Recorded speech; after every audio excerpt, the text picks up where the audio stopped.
एक गांव में संदीप और अजय बहुत अच्छे दोस्त थे। वो दोनों एक ही रेस्टोरेंट में काम करते थे और किराए के मकान में एक साथ ही रहते थे। संदीप बहुत अच्छा कुक था। उसकी ड्यूटी रेस्टोरेंट के किचन में थी। अजय रेस्टोरेंट में आने वाले ग्राहकों को खाना भी परोसता और होम डिलीवरी भी करने जाता। अत्यधिक ठंड के कारण रेस्टोरेंट जल्द ही बंद हो जाता था। तभी रेस्टोरेंट के मालिक का फोन बजता है। एक ग्राहक फोन पर खाने का ऑर्डर देता है और होम डिलीवरी के लिए बोलता है। आई एम सॉरी सर, अब तो ऑर्डर लेने का समय खत्म हो गया।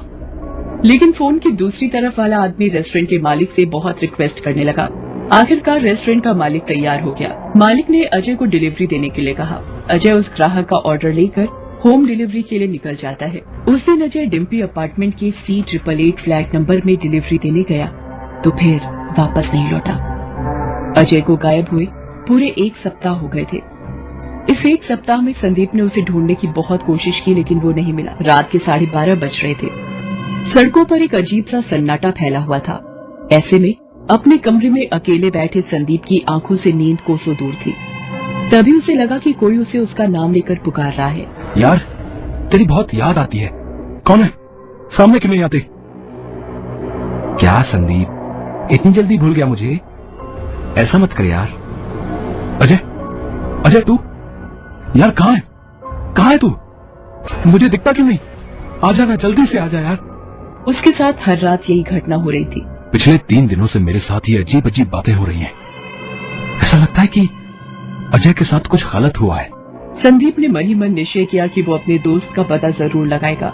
वो उसी रात एक बार फिर से डिम्पी अपार्टमेंट गया और वहाँ के सिक्योरिटी गार्ड से बोला कि देखो भाई दोस्त, 1 सप्ताह पहले इसी अपार्टमेंट की 13वीं मंजिल पर C888 में खाने की डिलीवरी देने आया था, लेकिन वो अब तक वापस नहीं लौटा है। C888? अरे पागल है क्या आप? हैं वहाँ से कौन खाना मंगवाएगा भाई? वो फ्लैट तो पिछले 4 सालों से खाली पड़ा है। लेकिन क्यों? किसी ने उस फ्लैट में फांसी लगा ली थी। कुछ दिनों बाद उस फ्लैट से अजीब अजीब आवाज लोगों को आने लगी। लोगों को लगा कि वो भूतिया फ्लैट है। तब से वहाँ कोई नहीं आया। वहाँ क्या, उसके अगल बगल के सारे फ्लैट भी खाली हैं। गार्ड की बात को सुनकर संदीप को जोर का झटका लगा। फिर भी वो एक बार फिर से उस फ्लोर पर जाकर कंफर्म कर लेना चाहता था कि वो फ्लैट सच में बंद है या नहीं।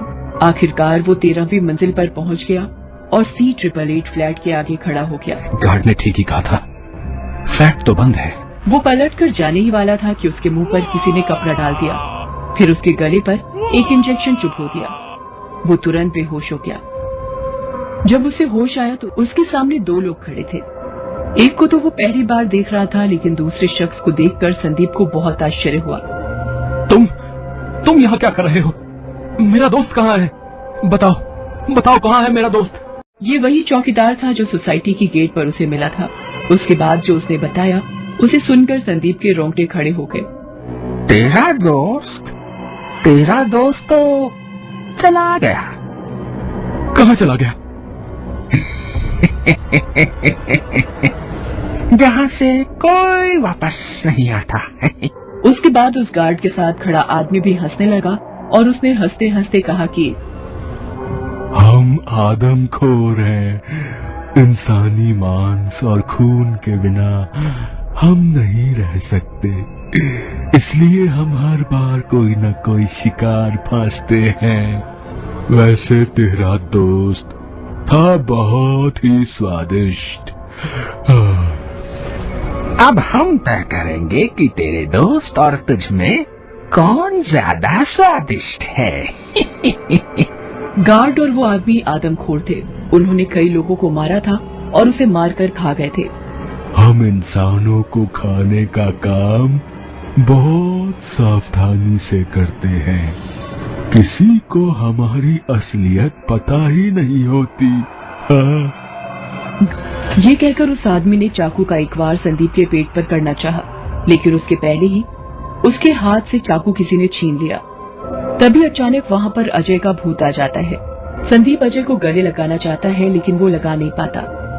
मैं मर गया हूँ ना यार, इसलिए तू मुझे गले नहीं लगा पा रहा है। इन दोनों आदमखोरों ने मुझे मार दिया। ये कहकर अजय उन दोनों पर हमला कर देता है, पर संदीप अजय को ऐसा करने से मना करता है। नहीं दोस्त, तू इनके जैसा मत बन, इन्हें छोड़ दे। इनकी गलतियों की सजा इन्हें कानून देगा। कानून ने उन दोनों को फांसी की सजा दी। संदीप खुश तो था कि उन राक्षसों को सजा मिली, लेकिन अजय को याद कर अब भी उसकी आंखें भर आती हैं। ये देखो हमारा नया घर। वाओ, ये घर है या महल? देखो बाहर गार्डन भी है। मेघा को लोकेश और पिंकी के साथ बातें करते हुए कुछ ही देर हुई थी। यहाँ सफाई करते करते तो मेरी कमर टूट जाएगी। अरे तुम चिंता क्यों करती हो, हम एक नौकरानी रख लेंगे, ठीक है? तभी दरवाजे पर बेल बजी और मेघा दरवाजा खोलने गई। वहाँ एक औरत खड़ी थी। मैडम, मेरा नाम कमला है, मैं यहीं पास रहती हूँ। आप लोग नए आए हैं, आपको नौकरानी की जरूरत पड़ेगी ही। तुम्हें कैसे पता चला कि हमें नौकरानी की जरूरत? वो मैडम, मैंने आपकी गाड़ी आते हुए देख ली थी तो सोचा काम मांग लूं। अच्छा किया, आज से ही काम शुरू कर दो। कमला सीधे किचन की दिशा में चलने लगी। तुम्हें कैसे पता कि किचन उस दिशा में है? वो मैडम, जो साहब यहाँ पहले काम करते थे, उनके पास भी मैं ही काम करती थी ना, इसलिए मुझे इस घर का कोना कोना पता है। अच्छा ठीक है, अब एक काम करो, हम सब के लिए कुछ चाय और नाश्ता बना दो। ठीक है मैडम। लगभग 10 मिनट ही हुए थे कि कमला वहाँ ट्रे में चाय और नाश्ता लेकर आई। अरे वाह कमला, तुम तो सच में बहुत फास्ट हो। इतनी जल्दी तुमने नाश्ता कैसे बना लिया? मेघा कमला को जितने भी काम देती वो तुरंत कर लेती। कमला, आज हमको घर की छत साफ करनी है। ठीक है मैडम। कमला ने पिंकी को नाश्ता दिया और वो फिर छत पर गई। मैडम, छत साफ हो गई। अरे ये सब इतनी जल्दी कैसे कर दिया तुमने? मैडम, मेरी स्पीड है, सालों से यही काम कर रही हूँ ना। मेघा छत देखने ऊपर गई और कमला पिंकी के साथ खेलने उसके कमरे में चली गई। कमला को मेघा की बेटी पिंकी से लगाव हो गया था। वो अक्सर पिंकी को देखा करती, उसके साथ खेला करती थी। मेघा को कमला की ये फास्ट स्पीड खटकने लगी थी। उसने सोचा वो पता लगाएगी कि कमला ये सब कैसे करती है, इसलिए उसने कमला के लिए बहुत सारा काम निकाला। कमला, आज ये सब बर्तन और कपड़े धो दो। और मेघा किचन की खिड़की के बाहर छुपकर देखने लगी। उसने देखा कि कमला के बिना हाथ लगाए सारे काम अपने आप हो रहे थे। ऐसा कैसे हो सकता है? मेघा ने फिर से देखा तो सारे काम अपने आप हो रहे थे। मेघा डर गई। वो अपनी बेटी के पास भाग कर गई। पिंकी, आज से तू कमला से दूर रहना, वो औरत ठीक नहीं है, कुछ तो गड़बड़ है। रात को जब मेघा सो रही थी तो अचानक उसके कमरे में कमला आई। वो चारों ओर घूमने लगी। कितना अच्छा सेंट लगाया हुआ है तुमने। कौन है वहाँ? कौन हंस रहा? दो दोस्त। मेघा चीख कर उठी। क्या हुआ? क्या हुआ मेघा?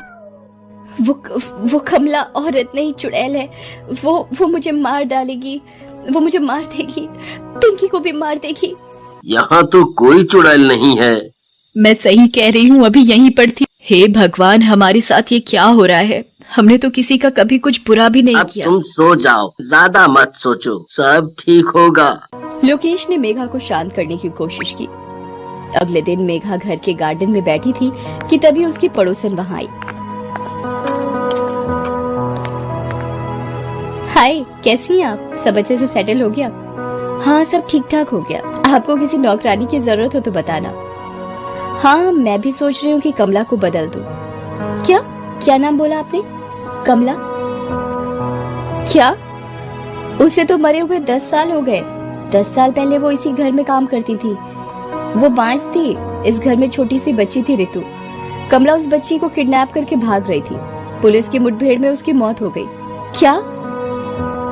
और तब से कमला की आत्मा इसी घर में रहती है। मतलब ये एक चुड़ैल है। मैं इसे अपनाकर इसकी मदद कर रही हूँ और ये मुझे धोखा दे रही है। मेघा दौड़ के पिंकी के पास गई। फिर मेघा ने लोकेश को फोन लगाया। हम तुम्हारे ऑफिस आ रहे हैं, अभी मुझे ऑफिस के बाहर मिलो। वहाँ पहुंचकर मेघा ने लोकेश को सारी सच्चाई बता दी। हाँ, तुम कहीं और रहने का इंतजाम करो। एक काम करते हैं, और वो एक दिन तांत्रिक के पास जाता है। पंडित जी को चुड़ैल की सारी बात बताता है। रो मत बच्चे। तुम कौन हो? मैं रीना हूँ। इलाज न होने के कारण मैं मर गई। तभी से मेरी आत्मा भूखी प्यासी भटक रही है और मेरे पति और ससुर ने मेरा अंतिम संस्कार भी तरीके से नहीं किया। अब तुम क्या चाहती हो? मेरा अंतिम संस्कार हो तभी मुझे मुक्ति मिलेगी। चुड़ैल का क्रियाकर्म ठीक ढंग से करवाता है तो चुड़ैल की आत्मा को मुक्ति मिल जाती है और